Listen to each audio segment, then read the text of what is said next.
Gina, c'est le nom d'emprunt que nous donnons à cette femme. Elle ne pourra plus utiliser ses mains pour le reste de sa vie. Elle s'est vue couper entièrement la main droite par l'homme avec qui elle partageait sa vie depuis 15 ans. De sa main gauche, il ne reste plus que le pouce. Elle a une ouverture à la cuisse et à l'omoplate droite. Son homme l'accusait d'infidélité. Sinon, je n'ai rien fait à mon mari. Il m'a appelé, viens nous donc causer. Et puis il dit, ce que lui voulait me dire, qu'aujourd'hui, là, ma vie est finie. Donc il est quitté en bas du matelas, il a pris la chose. Moi, je pensais que c'était un bois qu'il voulait me chicoter avec. Donc dès qu'il a envoyé j'ai calé ça à ma main, par ma main gauche. Ça a coupé ma main. Il a envoyé encore, j'ai soulevé mes aisselles. Ça a coupé mes aisselles. Je suis tombée. Il m'a macheté encore sur ma cuisse et la quatrième sur ma main droite. Je ne sais pas comment faire. Il n'y a pas de main pour me laver, pour boire l'eau, pour manger. Gina a été admise au CHR d'Azopé, dans le sud du pays, le samedi 18 mars à 1h du matin. Ses parents sont sous le choc et à bout de souffle. On a aimé notre beau-fils. Mais ce qui s'est passé là, je ne sais pas comment me trouver. Je suis surpassée, donc je ne sais pas quel mot il faut donner. C'est la suite qui nous inquiète. Comment faire pour assurer les soins dans l'avenir? Parce que depuis qu'on est là, près de 800 et quelques mille francs est parti. Vraiment, si quelqu'un de bonne volonté peut nous apporter de l'aide, vraiment, je ne sais plus ce qu'il faut dire parce que ça me... Il dit à la première dame, il lui demande pardon. Elle n'est qu'à m'aider. Avec tous ces deux mains-là, je ne pourrais rien faire. Elle est arrivée ici en état de choc avec seulement 3 grammes de sang. Elle a reçu plus de 8 poches de sang et subi une intervention chirurgicale qui a duré 4 heures. Son état a mobilisé le corps médical de ce centre hospitalier, mais aussi les personnes de bonne volonté. L'équipe qu'il a reçue l'a réanimée jusqu'au dimanche. Elle a pu être opérée grâce à la bonne volonté et au don du réseau d'amis du directeur du CHR d'Azopé. Il faut dire que son pronostic vital n'est pas en jeu. Le problème, quand elle va guérir, c'est le pronostic fonctionnel. C'est une dame qui aujourd'hui n'a ni main droite ni main gauche. Il va falloir trouver également des bonnes volontés pour l'appareiller de sorte à la rendre autonome.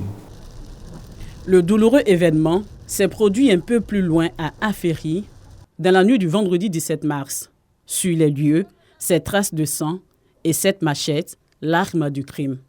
Ce vendredi soir, il y avait une veillée funèbre, comme tous les vendredis soirs en pays atier. Gina a eu la vie sauve grâce à un visiteur. Son homme, lui, a pris la fuite par la fenêtre, un fusil à la main. Il s'est rendu à d'autres funérailles et a ouvert le feu sur le supposé amant de Gina. Pourtant, il y a 5 mois, la question de l'infidélité de la compagne avait été portée à la chefferie du quartier Ngossé d'Aféry. L'homme menaçait déjà de sectionner les mains de sa femme.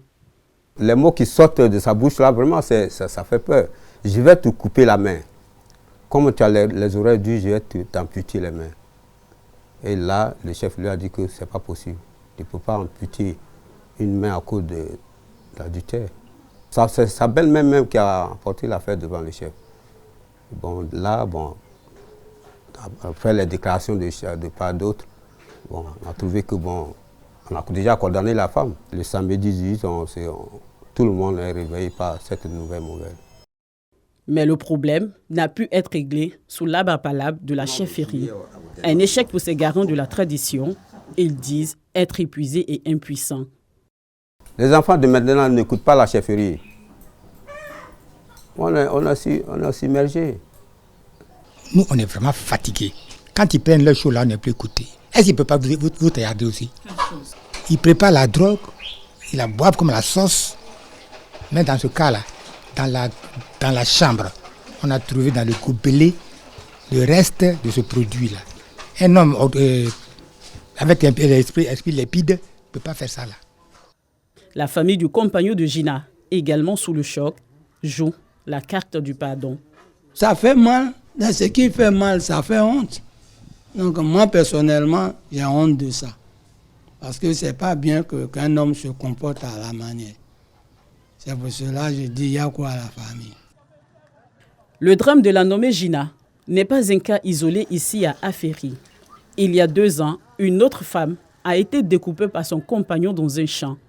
Cette fâcheuse attitude de régler les problèmes de cœur par la machette effraie les femmes d'Aféry. Des femmes célébrées il y a seulement quelques semaines lors de la Journée internationale des droits de la femme dans ce même mois de mars. J'ai peur voir les mains coupées avec une femme. Elle ne peut pas laver les habits, elle ne peut pas se laver, elle ne peut pas manger, elle ne peut rien faire. En tout cas, ça fait mal. Quand tu entends les hommes parler, ils se disent, bon, par plaisanterie, ils disent que si tu me trompes, je vais te taillader, donc ça fait peur. C'est difficile encore pour certains, surtout nous les jeunes filles, de nous mettre en relation avec nos frères Aféry. Venez nous aider. Quand je passe, ça me fait mal. Avant, Aféry n'était pas comme ça. Maintenant, Aféry est devenu coup de machette.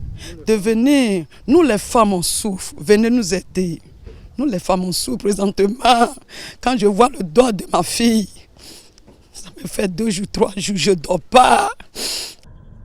L'affaire de la femme, aux mains découpées par son compagnon, défraie la chronique dans le département d'Akoupé. Les autorités sont alertées. En repos, donc, maladie, j'ai dû, eu égard au sujet, me déporter précipitamment à mes bureaux. Qu'est-ce qui explique cela? C'est simplement la barbarie humaine.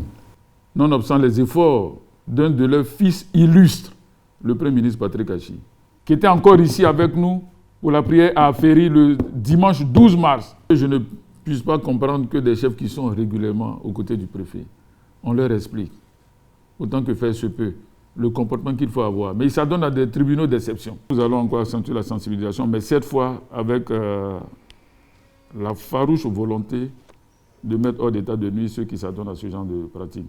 Il faudrait qu'il y ait une tolérance zéro. Pour le moment, la tolérance zéro ne peut s'appliquer au compagnon de Gina. Il est toujours en fuite. Les forces de l'ordre sont à pied d'œuvre pour le retrouver. Quant aux mains de Gina, elles ont été inhumées il y a quelques jours.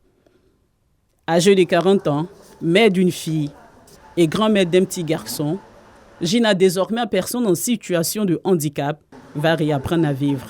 Avec des prothèses, les choses seront plus faciles pour elle. Mais Gina devra faire face aux regards et commentaires du voisinage.